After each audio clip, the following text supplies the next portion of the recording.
İsmayıllıda ot çərşənbəsi qeyd olunub. İsmayıllıda bayram ənənəsinə sadiq qalaraq mərkəzi meydanda bayram tonqalı qalanıb. Tədbirdə rayon rəhbərliyi, rayon sakinləri iştirak edib. Səməni və digər Novruz atributları ilə bəzədilən mədəniyyət evinin qarşısında yerləşən ərazidə tədbir iştirakçılarına xalqımıza məxsus müxtəlif çeşidli milli yemək növləri və şirniyyatlar təqdim edilib. Saç üzərində yuxa bişirən milli geyimli xanımlar qədim el sənətlərini bir daha yada salıblar.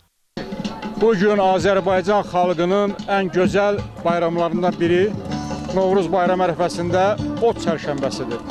Ot çərşənbəsi xalqımızın həyata inamla baxışını, onun ot kimi, alov kimi mübarizliyini, dönməzliyini sübut edən bir amildir.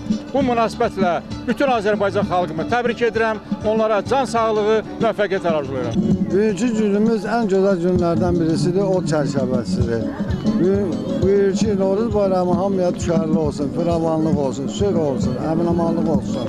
Onu da qeyd edək ki, ilin axır çərşənbələrindən ikincisi xalq arasında üskü çərşənbə, adlı çərşənbə kimi tanınan ot çərşənbəsidir. Bu çərşənbə qədim insanların günəşə oda olan müqəddəs inamından irəli gəlir. Adət-ənənəyə görə bugün tonqal qalayıb, alovun üzərindən tullanmaqla daxildə olan bütün çirkabı və azar-bezarı yandırırlar. Günel Zülfüqarova, Rafiq Həsənov, Elkin Məlikov bugün informasiya proqramı üçün.